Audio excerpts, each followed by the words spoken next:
What happens when a famous actress walks into a morning talk show expecting a friendly conversation, only to face a host who seems bent on tearing her down? In less than a minute of harsh questioning, Lorraine Kelly sparked a situation that would make Kate Winslet do something she had never done before on live television. She walked off the set. But this wasn't about being difficult or demanding. This was about a woman being pushed too far by questions so invasive and disrespectful that even the people watching in the studio turned against the interviewer. This is the story of how a popular daytime television host crossed a line she could never come back from. Kate Winslet came to the studio that morning feeling positive. She was there to talk about her new film, a project she had worked on for years and cared deeply about. As an actress known for handling pressure well and refusing to play by Hollywood's usual rules, she had done countless interviews before. She knew how to answer tough questions. She knew how to redirect conversations with charm and grace. But she had no idea what Lorraine Kelly had planned for her that day. The interview began normally enough. Lorraine greeted Kate warmly with her familiar Scottish accent, smiling for the cameras. They chatted about simple things like the weather and how Kate got to the studio. It was typical morning television small talk. But if you were paying attention, something felt off. Lorraine's smile seemed forced. Her questions felt rushed, like she was hurrying through the friendly part to get to something else, something she had been waiting to say. Lorraine started by asking Kate about her new film. She mentioned that Kate played a mother dealing with terrible loss, and asked how she prepared for such heavy, emotional material when she had children of her own. Kate seemed grateful for what appeared to be a thoughtful question. She explained that being a mother actually helped her understand that kind of deep love, and therefore that kind of devastating loss. She talked about tapping into the fears all parents have, the what-if scenarios that terrify us.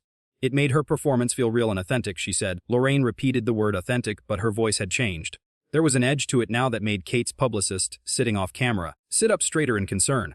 Lorraine said it was interesting that Kate used that word, because there had been quite a bit of discussion about authenticity when it came to Kate lately. Kate looked confused but remained polite. She said she wasn't sure what Lorraine meant. Lorraine glanced down at her notes with a smile that seemed almost predatory. She pointed out that Kate had built her entire career on being the everywoman, the relatable star who didn't conform to Hollywood standards and who spoke out about body image and unrealistic beauty expectations. And yet here Kate was, looking absolutely flawless at 50 years old. Some people might call that hypocritical, Lorraine suggested. The studio audience, who had been warm and welcoming just moments before, went completely silent. Kate blinked, clearly surprised by the sudden change in tone. She said carefully that she didn't think wanting to feel good about herself made her a hypocrite. She had always been honest about her journey with self-acceptance, she explained. That didn't mean she couldn't take care of herself. Lorraine dismissed this with a wave of her hand. She said Kate couldn't honestly expect people to believe she looked that good without some help. Botox fillers, maybe some surgical work here and there. There was no shame in it, Lorraine added, so why not just be honest about it? Kate's jaw tightened. The cameras caught everything. The way her fingers gripped the armrest of her chair. The way she took a deep breath before speaking, clearly trying to stay composed. Kate told Lorraine firmly that she had been nothing but honest throughout her entire career. If Lorraine was accusing her of having cosmetic procedures, she was wrong, and frankly, Kate found it incredibly inappropriate that Lorraine was sitting there trying to pressure her into confessing to something she hadn't done. She asked if this was really what they were doing. Lorraine shrugged and said she was just asking the questions that everyone at home was thinking. She told Kate to look at herself, not a wrinkle in sight. It simply wasn't natural for a woman her age, she said. Kate repeated the phrase slowly, a woman my age, her voice dropping to a dangerously calm tone. Lorraine pressed on, seemingly unaware that she was losing the room. She said that while they were on the subject of honesty, they should talk about Kate's weight. She pointed out that Kate had fluctuated quite a bit over the years, up and down repeatedly. Some might say she had been sending mixed messages to her fans, Lorraine suggested, preaching body positivity while clearly struggling with her own image issues. Kate's publicist stood up off camera, frantically making cutting motions at her throat, trying to signal to the producers to end this disaster. But Lorraine had no intention of stopping. Kate said, her voice rising now, that she had never struggled with image issues. What she had struggled with was an industry and a media culture that constantly tried to make women feel inadequate. A culture that tears women down for not being thin enough, then tears them down for losing weight.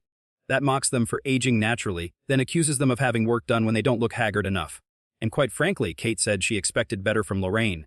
Lorraine was a woman in this industry too. She knew what it was like. Lorraine actually scoffed on live television. She told Kate not to try to make this into some sisterhood moment. She was simply pointing out what everyone could see.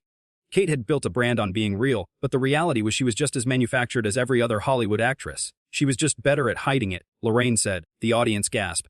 Several people in the front row could be heard muttering their disapproval. One woman shook her head in disgust. Kate stared at Lorraine for a long moment, and you could see the exact second she made her decision. Her face, which had been flushed with anger, went completely calm. She reached up and unclipped her microphone with steady hands.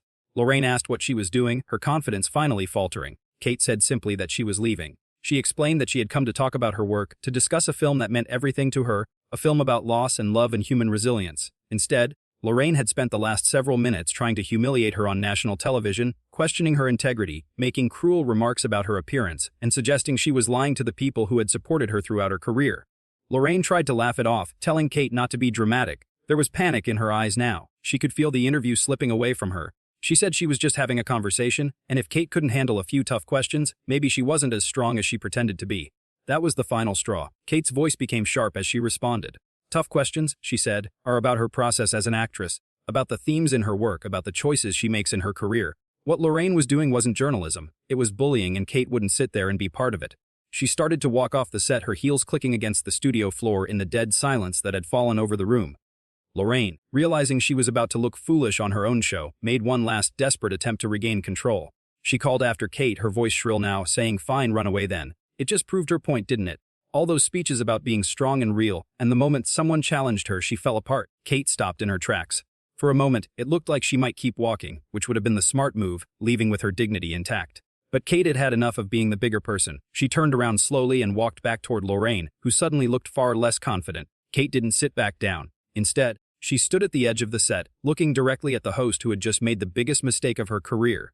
Kate's voice was quiet now, but it carried through the entire studio. She asked if Lorraine wanted to know what was real. What was real, Kate said, was that she had spent 30 years in an industry that chews women up and spits them out, that tells them they're only valuable if they're young and thin and perfect. She had fought against that narrative every single day. She had spoken up for women who don't see themselves represented on screen. She had refused to let her daughters grow up thinking their worth was tied to their dress size or the smoothness of their skin. Lorraine opened her mouth to interrupt, but Kate held up a hand. She said she wasn't finished.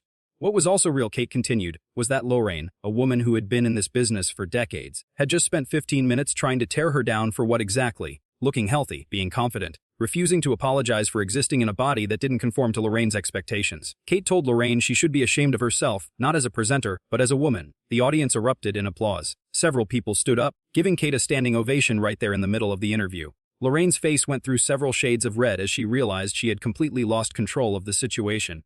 She tried weakly to say that Kate was overreacting, but her voice was barely audible over the applause. Kate said matter of factly that she thought Lorraine was a bully. She believed Lorraine had brought her there with the intention of making her look bad, of creating some sort of viral moment that would get people talking about the show. Well, congratulations, Kate said. You got your moment, but it's not going to play out the way you think it is. She turned to the audience then, her expression softening. She thanked them all for coming and apologized that they had to witness this.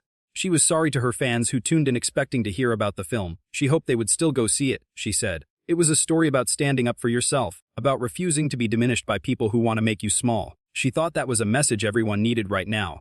With that, Kate Winslet walked off the set for the second and final time, leaving Lorraine Kelly sitting alone in front of a hostile audience and cameras that were capturing every second of her humiliation. Lorraine tried desperately to salvage something from the wreckage, saying they would have to agree to disagree and suggesting Kate was being very sensitive that morning.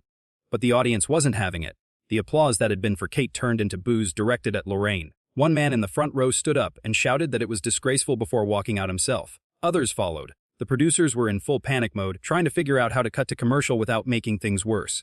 Lorraine, her face now pale as she realized the magnitude of her mistake, attempted to continue, but her voice trailed off as more audience members got up and left. Her hands were shaking as she shuffled her papers, trying to find something, anything to say that would make this better. There was nothing. The moment they cut to commercial, Lorraine ripped off her own microphone and stormed off the set, leaving her producers and crew to deal with the chaos she had created. Backstage, Kate was being comforted by her publicist and members of the crew, many of whom apologized for what had happened.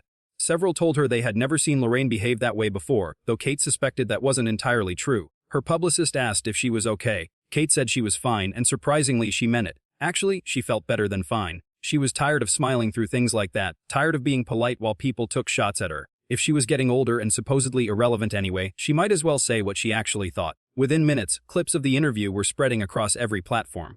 But the narrative wasn't the one Lorraine had hoped for. People weren't criticizing Kate for being oversensitive or unprofessional. They were outraged on her behalf. The comments were overwhelmingly supportive of Kate and condemning of Lorraine. People wrote that Lorraine had committed career suicide, that Kate was right to walk out, and that nobody should have to sit there and be disrespected like that. Even other celebrities began weighing in, praising Kate for standing up for herself and calling out the toxic culture that thinks it's acceptable to ambush guests with personal attacks disguised as questions. The aftermath was swift and brutal. By that evening, the interview had been watched millions of times online. Articles were being written about the treatment of women in media, about the difference between tough interviewing and bullying, about the courage it takes to walk away from a toxic situation even when cameras are rolling. Kate didn't release a statement she didn't need to. Her actions had spoken louder than any carefully crafted press release ever could. Lorraine found herself in the middle of a public relations nightmare. Sponsors began distancing themselves from the show. Viewers were threatening boycotts.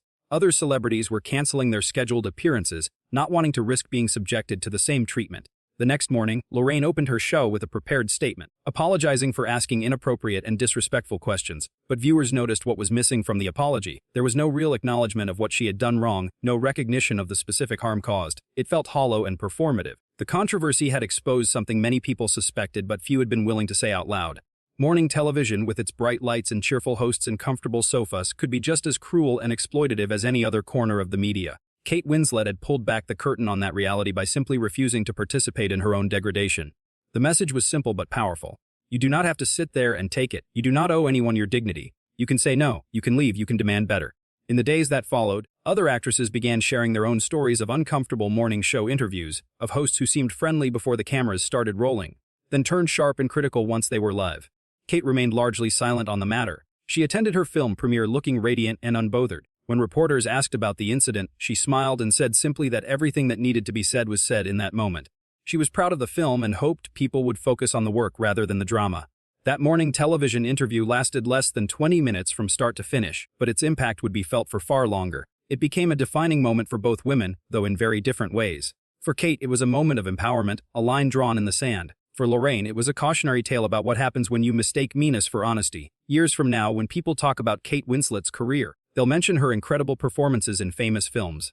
But they'll also mention the morning she walked off a talk show rather than accept being disrespected. Not because it was her most important professional moment, but because it was perhaps her most important human moment. The moment she chose herself over politeness, dignity over publicity, truth over pretense. She simply walked away, and somehow that was everything.